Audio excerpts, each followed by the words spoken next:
आप सभी को मेरा नमस्कार। मैं किशोर कुमार साहू।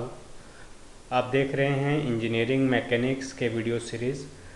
इस सीरीज़ में आज के लेक्चर में हम डिस्कस करेंगे फ्री बॉडी डायग्राम्स के बारे में। लास्ट लेक्चर में हमने सपोर्ट और रिएक्शंस एट सपोर्ट के बारे में डिस्कस किया था। आज हम डिस्कस करेंगे फ्री बॉडी डायग्राम के बारे में। What is free body diagram? The equilibrium of the bodies which are placed on the supports can be considered if we are removing all the supports and replacing them by the reactions which they exert on the body.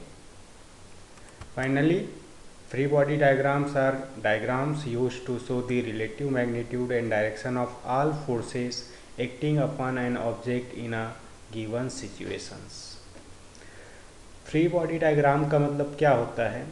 हमने discuss किया है कि यहाँ engineering mechanics में कोई भी body है, कोई ऑब्जेक्ट है जिसमें लगने वाले फोर्स और उस फोर्स के कारण उस बॉडी में जो इफ़ेक्ट हो रहा है उसका स्टडी करेंगे। तो कोई भी बॉडी है ना, कोई भी बॉडी रखी होती है तो रखी हुई है तो उसमें अलग अलग तरीके के सपोर्ट के द्वारा वो रखी जाती है।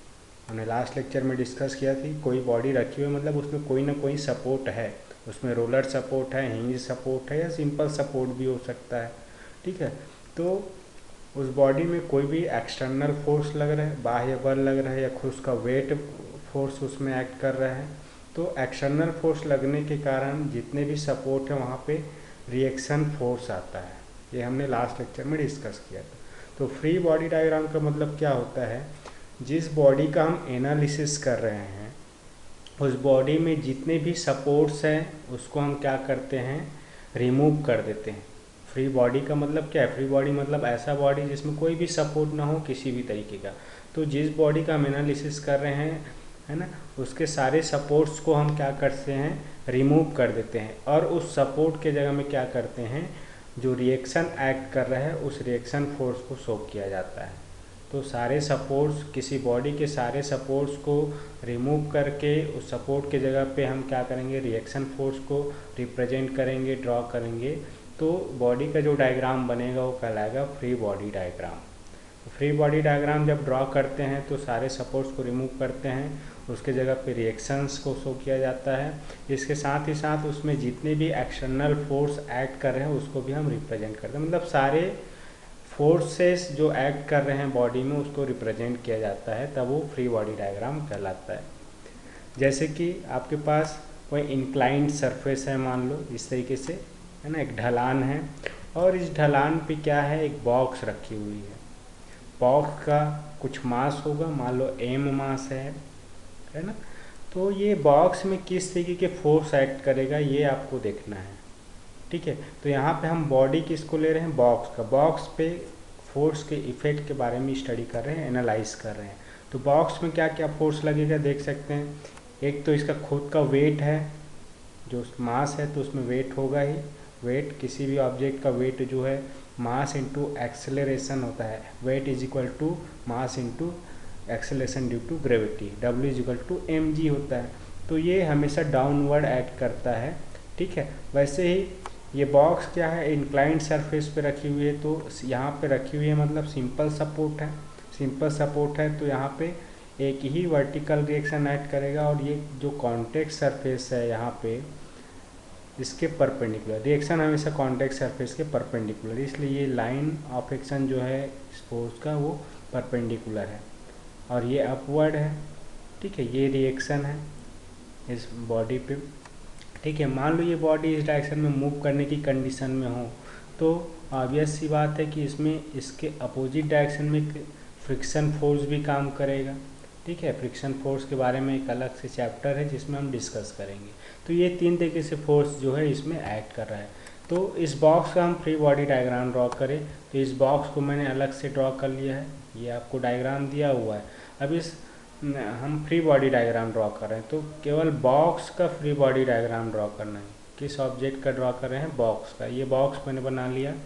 अब जितने भी फोर्स इस बॉक्स में एक्ट कर रहे हैं उसको रिप्रेजेंट करना है। सबसे पहला इसका वेट फोर्स डाउनवर्ड, जो कि उसके सेंटर ऑफ मास या सेंटर ऑफ ग्रेविटी पे एक्ट करेगा, डाउनवर्ड, है ना।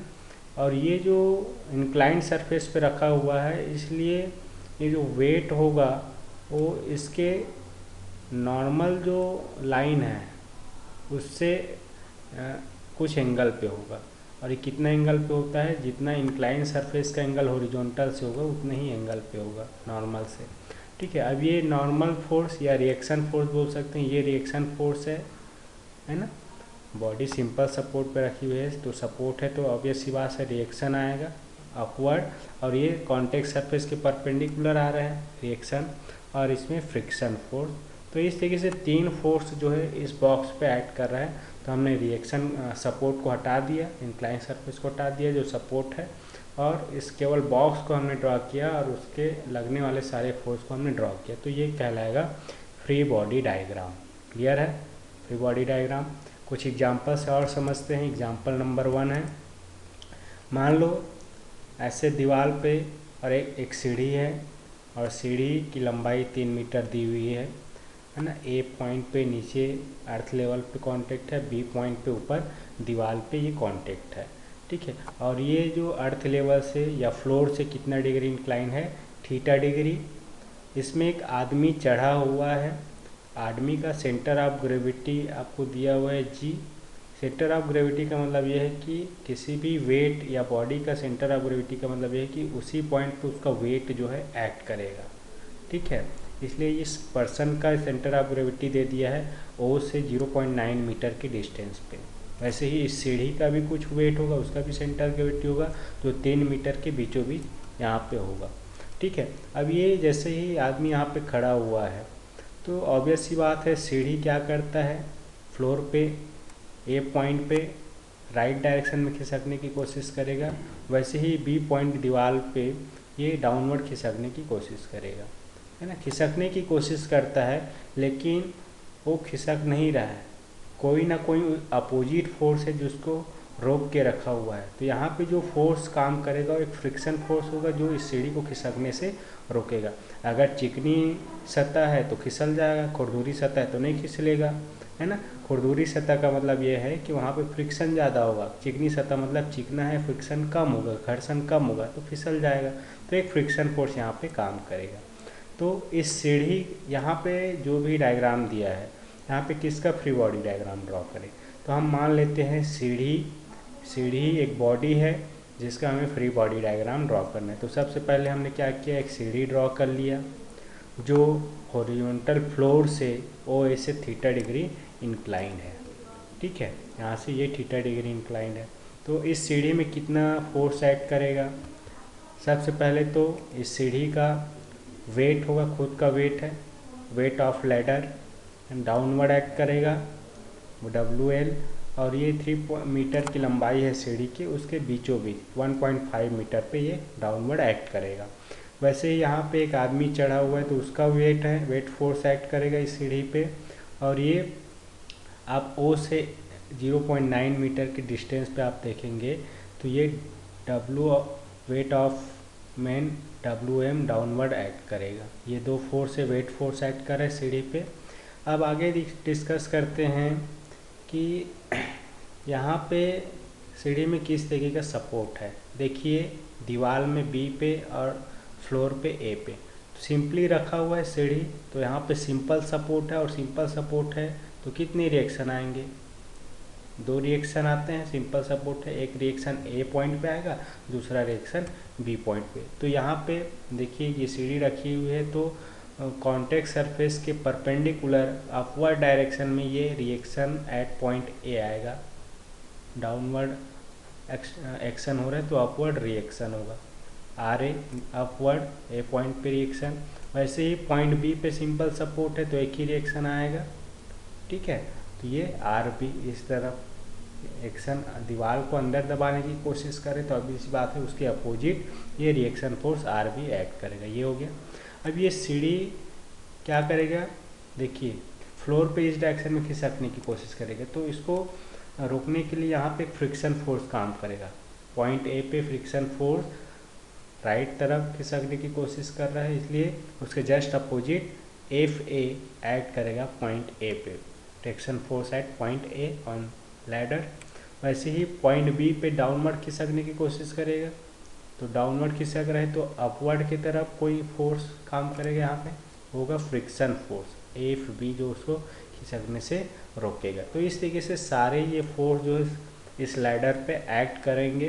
तो हमने केवल लैडर ड्रॉ किया और उसमें लगने वाले सारे फोर्स, वेट फोर्स हो गया, फ्रिक्शन फोर्स हो गया, रिएक्शन होगा, ये सब को रिप्रेजेंट किया। तो ये लैडर का फ्री बॉडी डायग्राम है। इसमें आप सारे डायमेंशंस को भी यहाँ रिप्रेजेंट करेंगे। ठीक है, नेक्स्ट एग्जांपल देखते हैं, एग्जांपल नंबर 2। यहाँ पे एक बीम है, ए बी बीम। ए पे रोलर सपोर्ट आपको दिखाई दे रहा है, बी पे हिंज सपोर्ट है। सपोर्ट के बारे में हमने डिस्कस किया था।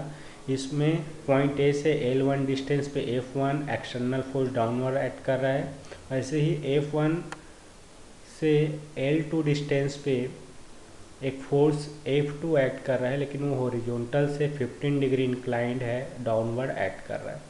क्लियर है? तो इसका हमें फ्री बॉडी डायग्राम ड्रॉ करना है इस बीम का। तो सबसे पहले हम बीम ड्रॉ कर लेते हैं। ये बीम है ए बी बीम, जिसकी लंबाई L1 प्लस L2 है। अब इसमें एक्सटर्नल फोर्स को पहले हम शो करते हैं। F1 एक्सटर्नल फोर्स एक्ट कर रहा है डाउनवर्ड पॉइंट ए से L2 के डिस्टेंस पे। वैसे ही एक्सटर्नल फोर्स F2 एक्ट कर रहा है F1 के लाइन ऑफ एक्शन से L2 डिस्टेंस पे और वर्टिकल से 15 डिग्री इंक्लाइन। ये दो एक्सटर्नल फोर्स है। अब हम सपोर्ट पे देखते हैं। तो दो सपोर्ट है, दोनों सपोर्ट को रिमूव कर दीजिए। पॉइंट ए पे रोलर सपोर्ट। हाँ, इसके पहले हम देखते हैं कि अगर बीम का वेट भी, तो वेट भी इसका डाउनवर्ड एक्ट करेगा सेंटर ऑफ ग्रेविटी पे W डाउनवर्ड, ये भी फोर्स होगा। ए पे रोलर सपोर्ट है, तो रोलर सपोर्ट पे एक ही रिएक्शन आता है ना, रोलर इंक्लाइंड है। देखिए आपको यहाँ पे 3, 4, 5 ऐसे ट्रायंगल दिया है, तो ये स्लोप को कैलकुलेट करने के लिए दिया हुआ है।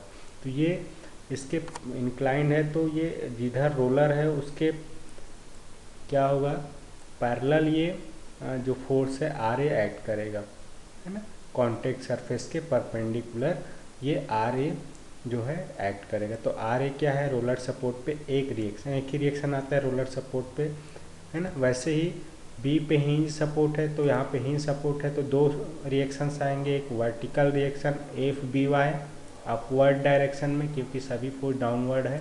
वैसे ही यहाँ पे हॉरिजॉन्टल रिएक्शंस आएंगे एफ बी एक्स।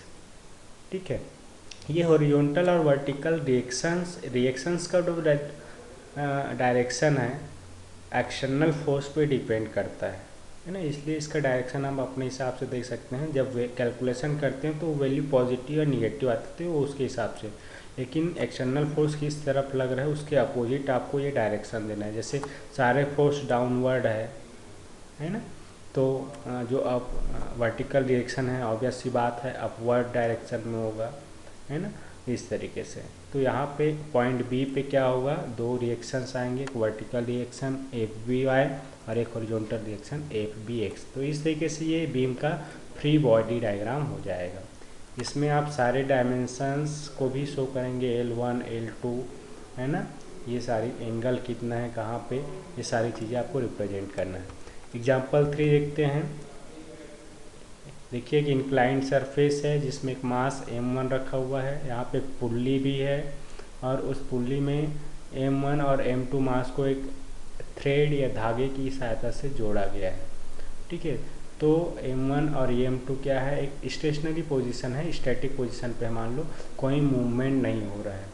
ठीक है, मतलब M1 मास जो है M2 से ज़्यादा है, तो ऑब्वियस सी बात है क्या होगा, यहाँ पे कोई मूवमेंट नहीं होगा, यहाँ पे खिसकेगी नहीं ये बॉक्स जो है स्टेशनरी पोजीशन में। तो यहाँ पे हम देखते हैं कि M1 बॉक्स और M2 बॉक्स में कितने फोर्स एक्ट करते हैं। पहले हम M1 बॉक्स का फ्री बॉडी डायग्राम ड्रॉ करते हैं। देखिए M1 बॉक्स है जो इंक्लाइंड सरफेस है ना, जो हॉरिजॉन्टल से थीटा डिग्री इंक्लाइन इस पे रखी हुई है। अब ये बॉक्स पे सबसे पहले उसका वेट फोर्स एक्ट करेगा सेंटर ऑफ ग्रेविटी पे downward, W1 is equal to M1G हो जाएगा। M1 दिया हुआ है तो वेट हो जाएगा M1G। ये उसके नॉर्मल लाइन से थीटा डिग्री होगा। याद रखिए वेट अगर इंक्लाइन सरफेस पे है तो ये उसके नॉर्मल लाइन से थीटा डिग्री पे होगा। जितना इंक्लाइन सरफेस से एंगल है उतना ही एंगल पे ये वेट फोर्स एक्ट करेगा।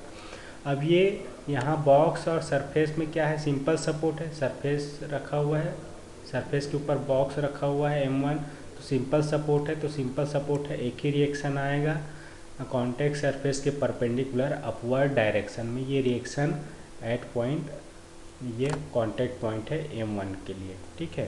तो ये रिएक्शन फोर्स आ गया। इसके अलावा यहाँ पे स्ट्रिंग है, तो स्ट्रिंग क्या कर रहा है, इसको इस मास M1 के वजह से यहाँ पे एक टेंशन आएगा, तो टेंशन फोर्स भी इस स्ट्रिंग के द्वारा इस बॉक्स M1 पे लगेगा। तो टेंशन फोर्स इस M1 बॉक्स में लगेगा। टेंशन है मतलब बॉक्स से बाहर की तरफ ये डायरेक्शन होगा, इसे ऐसे इस तरफ देखिए, तो ये टी टेंशन फोर्स भी इसमें ऐड करेगा। इसलिए इस तरीके से ये M1 बॉक्स का हमने फ्री बॉडी डायग्राम ड्रॉ कर लिया है, ठीक है। अब देखते हैं M2 बॉक्स में। M2 बॉक्स का खुद का वेट है W2 = M2G, डाउनवर्ड एक्ट करेगा, और ऊपर की तरफ रस्सी का टेंशन है, यहाँ पे भी टेंशन आएगा, तो T1 बॉक्स से बाहर जाते हुए टेंशन होगा हमेशा, ठीक है। यहाँ पे इसमें कोई सपोर्ट नहीं है M2 बॉक्स में, है ना, रस्सी से लटका हुआ है, तो यहाँ पे कोई रिएक्शन फोर्स यहाँ पे नहीं आएगा। तो इस तरीके से हम दोनों बॉक्स का अलग अलग फ्री बॉडी डायग्राम ड्रॉ कर सकते हैं, ठीक है। आगे डिस्कस करते हैं एग्जाम्पल नंबर 4। देखिए यहाँ पे M स्फेरिकल शेप में एक वेट रखा हुआ है, लटका हुआ है, ये रस्सी, और इधर भी एक सपोर्ट है दीवार पे और ऊपर, ठीक है। तो यहाँ पे इस बॉक्स के वेट के कारण इस जो यहाँ पे रस्सी है, इधर जो रॉड है, इसमें टेंशन फोर्स आता है, ठीक है। तो इस पॉइंट पे कितना फोर्स ऐड करेगा, इसका फ्री बॉडी डायग्राम ड्रॉ करेंगे इस पॉइंट, पर्टिकुलर पॉइंट पे, ठीक है। तो सबसे पहले उस पॉइंट पे देखिए वेट फोर्स आएगा M मास के कारण, W = mg डाउनवर्ड, है ना। यहाँ पे T2 टेंशन आएगा इस रॉड पे, और वैसे ही यहाँ पे T1 इस थ्रेड पे भी टेंशन आएगा, जो वर्टिकल से 40 डिग्री है, सॉरी ये 45 लिखा हुआ है, 40 डिग्री दिया हुआ है, तो 40 डिग्री इंक्लाइन T1। तो इस वजह से हमने केवल फोर्सेस को यहाँ पे शो किया है, सारे सपोर्ट को हमने रिमूव कर दिया, तो ये आपका फ्री बॉडी डायग्राम हो जाएगा, ठीक है। नेक्स्ट एग्जांपल है एग्जांपल 5। इंक्लाइन सरफेस है, थीटा डिग्री इंक्लाइंड है हॉरिजॉन्टल प्लेन से, जिस पे एक बॉल रखी हुई है। बॉल का कुछ मास होगा तो इसका वेट डाउनवर्ड होगा, और ये सिंपली अगर बॉल रख दे तो ऑटोमेटिक ये रोल करके नीचे गिर जाएगी। तो इसके लिए हमने क्या किया है, रोकने के लिए एक बॉक्स रख दिया इस प्लेन पे, ताकि ये बॉल नीचे रोल ना कर सके। तो बॉक्स का भी कुछ वेट है जो डाउनवर्ड एक्ट करेगा। ये बॉक्स ने बॉल को रोका हुआ है, मतलब एक सपोर्ट दिए हैं, बॉक्स का यूज़ करके बॉल पे एक सपोर्ट है, बॉल पे नीचे भी एक सपोर्ट है इंक्लाइंड सरफेस पे। तो बॉल का फ्री बॉडी डायग्राम क्या होगा, बॉल का खुद का मास के कारण वेट होगा, मान लो मास M है, तो वेट = mg डाउनवर्ड एक्ट करेगा, है ना। और ये इंक्लाइंड सरफेस पे है, तो ये जो पॉइंट है यहाँ पे सिंपल सपोर्ट से रखा हुआ है, वहाँ से नॉर्मल ड्रॉ करें तो वहाँ से थीटा डिग्री पे होगा, ठीक है। ये 1 पॉइंट पे क्या है, ये बॉल जो है सिंपली सपोर्ट है, सिंपल सपोर्ट है, तो ऑब्वियस सी बात है यहाँ पे एक रिएक्शन आएगा कॉन्टैक्ट सरफेस पॉइंट 1 पे, कॉन्टैक्ट सरफेस के परपेंडिकुलर। देखिए ये परपेंडिकुलर आप यहाँ से ड्रॉ करेंगे तो ये सर्कल शेप में है, तो सर्कल पे कहीं पे भी आप परपेंडिकुलर ड्रॉ करते हैं तो ऑब्वियस सी बात है कि वो लाइन जो है वो इसके सेंटर से पास होती है। तो सर्कुलर शेप में कोई भी बॉडी है तो उसका अगर हम रिएक्शन ड्रॉ करेंगे तो हमेशा सेंटर से ही पास होगी, क्योंकि उसके किसी भी पॉइंट पे, सर्कमफ्रेंस के किसी भी पॉइंट पे नॉर्मल आप ड्रॉ करेंगे तो सेंटर से पास होती है, ठीक है। ये R1 अपवर्ड डायरेक्शन में होगा रिएक्शन, क्योंकि डाउनवर्ड वेट है, ठीक है। वैसे ही पॉइंट 2 पे भी यहाँ पे सिंपल सपोर्ट है, बॉक्स ने सपोर्ट करके रखा हुआ है, तो बॉक्स के द्वारा बॉल पे भी एक रिएक्शन लगेगा, है ना, कॉन्टैक्ट सरफेस के परपेंडिकुलर। पॉइंट 2 पे कॉन्टैक्ट सरफेस उसके परपेंडिकुलर बिल्कुल, ठीक है। ये R2 रिएक्शन इतना फोर्स जो है इसमें ऐड करेगा। तो ये बॉल का फ्री बॉडी डायग्राम। ऐसे यहाँ पे जो बॉक्स है इसका भी फ्री बॉडी डायग्राम आप ड्रॉ कर सकते हैं। आप देखिए बॉक्स का फ्री बॉडी डायग्राम ड्रॉ करके कैसे ये बनेगा, ठीक है। नेक्स्ट एग्जांपल है एग्जांपल 6। जैसे यहाँ पे टी स्ट्रक्चर है, ठीक है, नीचे ई पे हिंज सपोर्ट है, इसके पॉइंट ए से एक थ्रेड से बांधा गया है और डी से ये हिंज करके इसको रखा गया है। तो ये टी स्ट्रक्चर में का फ्री बॉडी डायग्राम हमें ड्रॉ करना है, ठीक है। तो तो ये टी स्ट्रक्चर है। सबसे पहले पी इसमें एक्सटर्नल फोर्स ऐड कर रहा है, देखिए पॉइंट बी से 2 मीटर के डिस्टेंस पे या उसका इस वाले एंड से 2 मीटर के डिस्टेंस पे, ठीक है। अब यहाँ पे पॉइंट ए पे देखिए, पॉइंट ए पे एक थ्रेड है, तो थ्रेड से बंधा हुआ है तो ऑब्वियस सी बात है थ्रेड में टेंशन आएगा, और टेंशन किसी बॉडी से हमें आउटवर्ड शो करना है। ये डायरेक्शन इस थ्रेड के अलोंग इस डायरेक्शन में होगा। कितना एंगल होगा ये यहाँ पे आप कैलकुलेट कर सकते हैं, 3, 4, 5 दिया हुआ है, ये एंगल हमें मिल जाएगा, यहाँ पे ये वैल्यू दिया हुआ है, ठीक है। तो ये टेंशन ऑन स्प्रिंग के थ्रू या स्ट्रिंग के थ्रू इस टी स्ट्रक्चर में टेंशन फोर्स ऐड करेगा आउटवर्ड डायरेक्शन में, ये ऐसा ए से along the string, T A tension है। इसके अलावा ई पे हिंज सपोर्ट है, हिंज सपोर्ट है मतलब 2 रिएक्शंस आएंगे, एक वर्टिकल रिएक्शन REY और एक हॉरिजॉन्टल रिएक्शन REX, क्लियर है। इस तरीके से हमने टी स्ट्रक्चर का फ्री बॉडी डायग्राम ड्रॉ कर लिया। आई होप कि फ्री बॉडी डायग्राम क्या होता है, कैसे इसको ड्रॉ करना है, ये आपको क्लियर होगा। आगे हम पूरे सिलेबस में, पूरे इंजीनियरिंग मैकेनिक्स के सिलेबस में फ्री बॉडी डायग्राम ड्रॉ करके ही एनालिसिस करेंगे, क्योंकि कोई भी बॉडी का आप एनालिसिस कर रहे हैं, फोर्स के इफेक्ट का एनालिसिस कर रहे हैं, तो उस बॉडी को पहले हम फ्री बॉडी डायग्राम ड्रॉ करते हैं, ताकि इससे हमें पता चल जाए कि उस बॉडी में कितना या कहाँ से कितना कौन से डायरेक्शन में फोर्स एक्ट कर रहा है, ठीक है। आई होप यह लेक्चर आपको क्लियर हुआ होगा। इस लेक्चर में इतना ही। Thank you for watching this video, keep smiling.